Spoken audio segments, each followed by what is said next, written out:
Let's start with the field of Republican nominees. Oh God, where do we start? Nikki Haley, who's of Indian American descent. Her parents are immigrants. She is from the South. She's running for the Republican candidacy. So is Christie, former governor of New Jersey, who has an axe to grind with Trump and the Kushner family. He is responsible for putting Jared Kushner's dad in prison for fraud. We have Tim Scott running from the Carolina, African-American gentleman, 50-year-old, unmarried, anti-abortion on any level candidate who seems to think he's got a shot at winning. We also have Asa Hutchinson, who has taken to the stage. We have Governor Desantis rolling out his form of patriotism from Florida, and none of them are even within 10% of the lead that Trump still holds on the party. Anything to add to that? I believe that a lot of these people know they have no chance, and they're doing this because they're competing for vice president. I believe Trump, if he wins the nomination, and right now the polling says he would, indictments notwithstanding, he's not going to pick Mike Pence as his vice president. Oh yeah, we forgot about my favorite reptilian robot, who is also throwing his hat into the ring, if you will. I'm not even convinced he's a human being. I think he's a hybrid of a robot and a reptile. Mm-hmm. He stands no chance. I mean, this is the guy that his own party was screaming hang him on January 6th. Or was there another Mike Pence they were trying to hang? I can't remember. Yeah, they were literally chanting hang Mike Pence. Okay. Also, you might have some token diversity here in terms of the gender and racial makeup of some folks, but none of these people have any ideas that are different than anybody else. All of them are put culture war ahead of everything. None of them really are offering much in terms of policy solutions to the problems in America. All of them are just saying the same culture war stuff. We need more guns. We need God back in classrooms. We need more defense spending, and that's as far as we're getting when it comes to policies. And then culturally wise, it's just all the same stuff. We got to get rid of all the gay people. We got to get rid of all the immigrants, and all those minorities need to just shut up about their rights and stuff. I don't hear or see anything of substance from any of them. I'm not hearing policy. And to tell you the truth, I'm not hearing policy from either side of the aisle. I'm not hearing what the Democrats tend to do in order to either woo independents or moderate Republicans, the few that are left. I don't even know what candidates the Democrats could roll out at this point, other than so far I know Cornel West, I believe, has announced his candidacy or run for president. Mm-hmm. I'm assuming Kamala will probably throw her hat in the ring. I don't really see a strong candidate right now. I don't think Biden is a strong candidate. I don't think Trump is a strong candidate. What say you? Asa Hutchinson has said he will not run, by the way, of New Hampshire, even though he's got really, really high popularity percentages amongst Republicans and Democrats alike, I must say.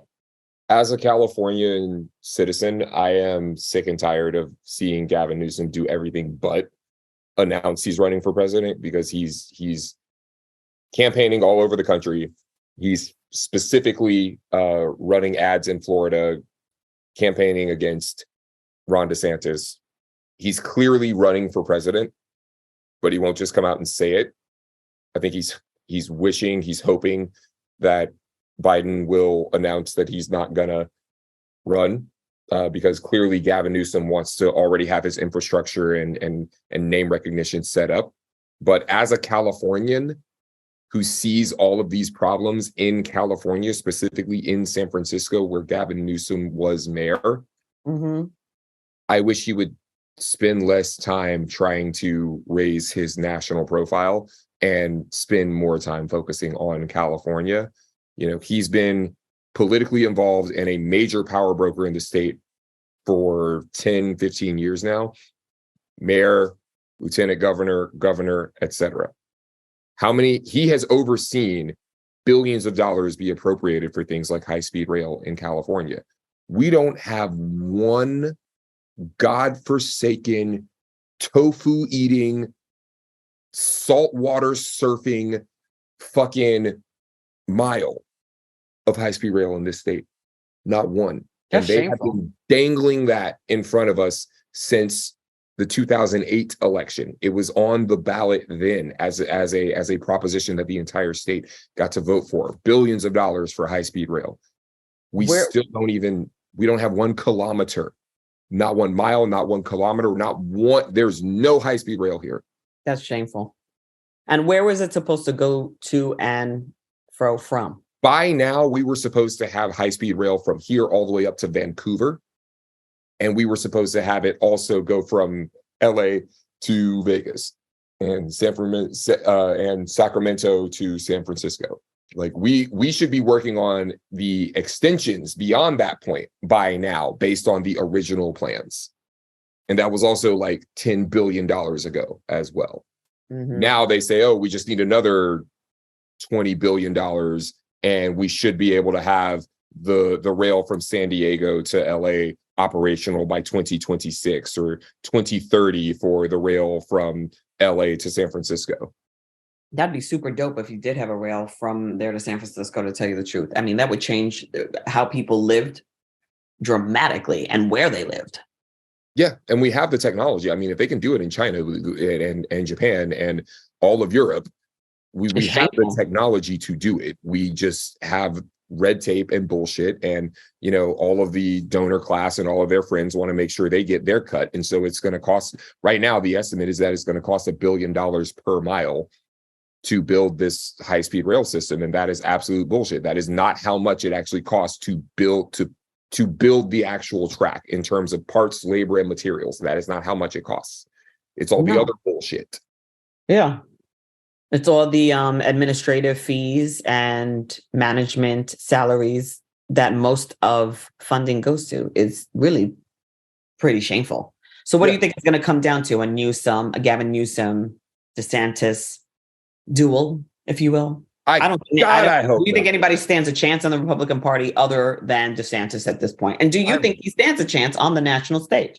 Well, just like 2016, we all thought it was going to be Hillary Clinton versus Jeb Bush, and then things shook out very differently. I think there might be a dark horse candidate, a la Trump, who just comes along either on one side of the aisle or the other, or both, and shows up and actually, sweeps away the rest of the field.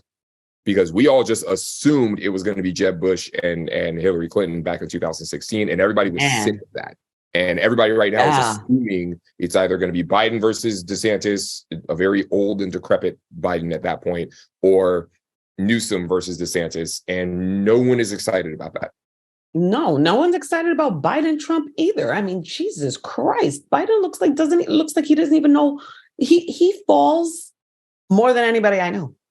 I do give him credit. I think he's doing okay with I do think he's doing okay. He passed the infrastructure bill. I'm all for that. That in and of itself, I mean, I don't know why anybody would be against that. Do we understand what an infrastructure bill is? It means we maintain our bridges. It means we maintain our roads. It means we upgrade our Wi-Fi and our electricity. Like, why would anybody be like, no, that's a bad idea?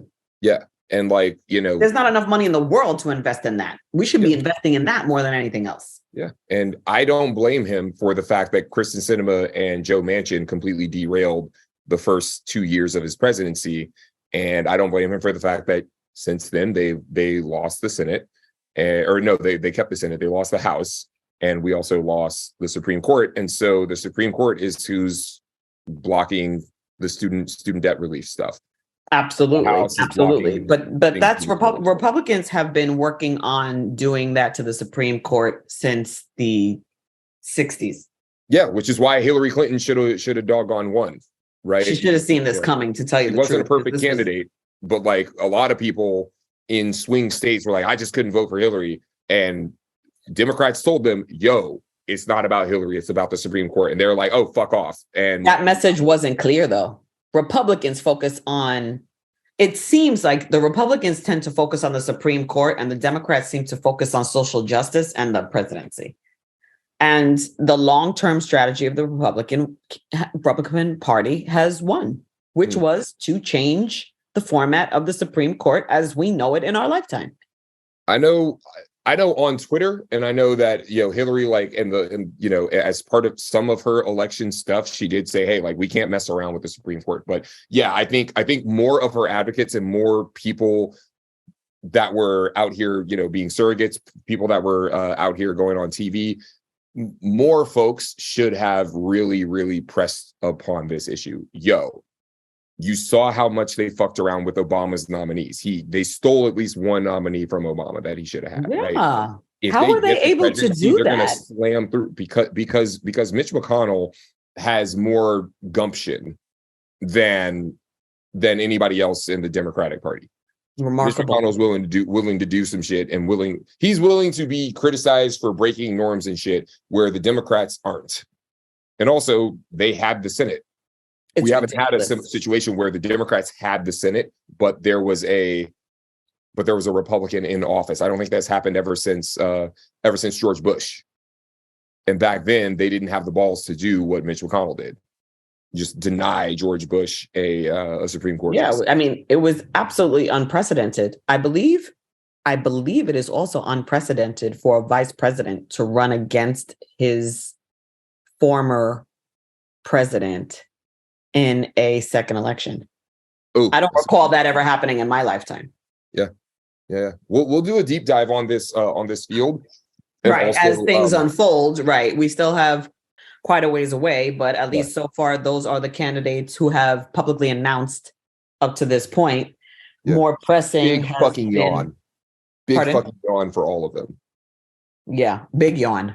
Yeah. Big yawn for all of them. But so far, both sides, not a single person who's come out right now. I don't care who it is. I don't care if it's Biden, Trump, DeSantis, Nikki Haley, Tim Scott. All of them gets a big yawn. Yeah. Oh. Yeah. Last thing about Tim Scott, it's just so fucking obvious that he's here to be the fucking Ben Carson or he is. What's the guy who ran in Georgia? Yeah, the football guy. Died of COVID. What was his name? Oh, the pizza guy, Herman Cain. Yeah, he's here to be Herman Cain who like leads the polls for like 2 weeks so that they can check a box. Right. Say, look, we're not racist. Yeah. And then it was Ben Carson. Ben Carson was Herman Cain for the 2016 election. Correct. And even for the 2020 nomination. It was obviously Trump. Yeah. So just wanted to touch on that. He knows his role and he's clearly just vying to be fucking vice president or something. But we will do a deep dive on this field and we'll do a deep dive on the Trump indictment. Absolutely. Because just to throw that out there, that's also a big yawn for me. Word. Big yawn. Actually, that's more of a yawn than anything else. I mean, they're gonna turn this guy into a martyr. This guy's got more indictments against him than Hannibal Lecter. I mean, can we get this show on the road? Yeah, well, he's already a martyr with his core fans, right? Like, yeah, well, this indictment after indictment after indictment that turns out to nothing is only feeding that, and now it's really making it look like the guy's just getting harassed. Well, these indictments take a very long time. His first set of indictments, he's not going to trial for that until next year. It's a very long discovery process for something this serious. And I'm glad they're taking their time. Black people have gone to prison for less and a lot faster.